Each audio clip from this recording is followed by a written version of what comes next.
V square Vattamkulam multipurpose പദ്ധതിക്ക് മലപ്പുറം ജില്ലാ ആസൂത്രണ സമിതിയുടെ അംഗീകാരം. നേരത്തെ നിർമ്മാണം സ്തംഭിച്ചു കിടന്നിരുന്ന ഓഡിറ്റോറിയം ടെൻഡർ എടുത്തിരുന്ന കോസ്റ്റ് ഫോർഡുമായുള്ള കരാർ റദ്ദാക്കിയതിനു ശേഷമുള്ള ഹൈക്കോടതി ഇടപെടലിനെ തുടർന്നാണ് പുതിയ പദ്ധതി ആവിഷ്കരിച്ചത്. വട്ടംകുളം അങ്ങാടിയുടെ ഹൃദയഭാഗത്ത് വി സ്ക്വയർ വട്ടംകുളം എന്ന സമഗ്ര പദ്ധതിക്ക് മലപ്പുറം ജില്ലാ ആസൂത്രണ സമിതി അംഗീകാരം നൽകിയതായി panchayat president M A Najeeb, K R Reji, വികസന standing committee chairman M V Hasainar എന്നിവർ അറിയിച്ചു. വട്ടംകുളം എന്ന പുതിയ പദ്ധതിക്ക് DPCയുടെ അംഗീകാരം കഴിഞ്ഞ ദിവസം കിട്ടുകയുണ്ടായി.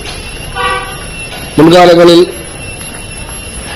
പാതി വെച്ച് ഉപേക്ഷിച്ചു പോയിട്ടുള്ള പദ്ധതി പുതിയ ഭേദഗതികളൊക്കെ വരുത്തി പുതിയ രീതിയിൽ മുൻപുണ്ടായിരുന്നതിനേക്കാൾ വലിയ മാറ്റങ്ങൾ വരുത്തി ഓഡിറ്റോറിയവും അതുപോലെ തന്നെ ഷോപ്പിംഗ് കോംപ്ലക്സും ഷീ ഹോസ്റ്റലും അതുപോലെ തന്നെ വയോജനങ്ങൾക്ക് ഉല്ലാസം ഏകുന്നതിനു വേണ്ടി വയോജന പാർക്കും അതുപോലെ തന്നെ വാക്കിംഗ് ഗ്രൗണ്ടും കുട്ടികൾക്ക് കളിക്കാനുള്ള ഒരു ചെറിയ ഗാർഡനും അതുപോലെ ഓപ്പൺ ജിമ്മും അടക്കം വിവിധങ്ങളായിട്ടുള്ള പദ്ധതി ഉൾപ്പെടുത്തിക്കൊണ്ട് വലിയൊരു സമുച്ചയമായിട്ട് വി സ്ക്വയർ വട്ടംകുളം എന്ന പദ്ധതി വട്ടംകുളം ഗ്രാമപഞ്ചായത്ത് വിഭാവനം ചെയ്യുകയാണ്.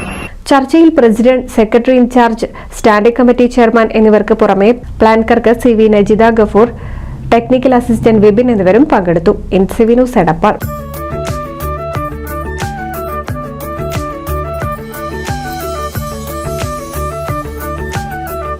35 വർഷത്തെ വിശ്വസ്ത പാരമ്പര്യവുമായി എന്നും എപ്പോഴും കൂടെയുണ്ടെന്ന വിശ്വാസം. Basith wedding mall, Basith arcade, Poongottukulam, Tirur.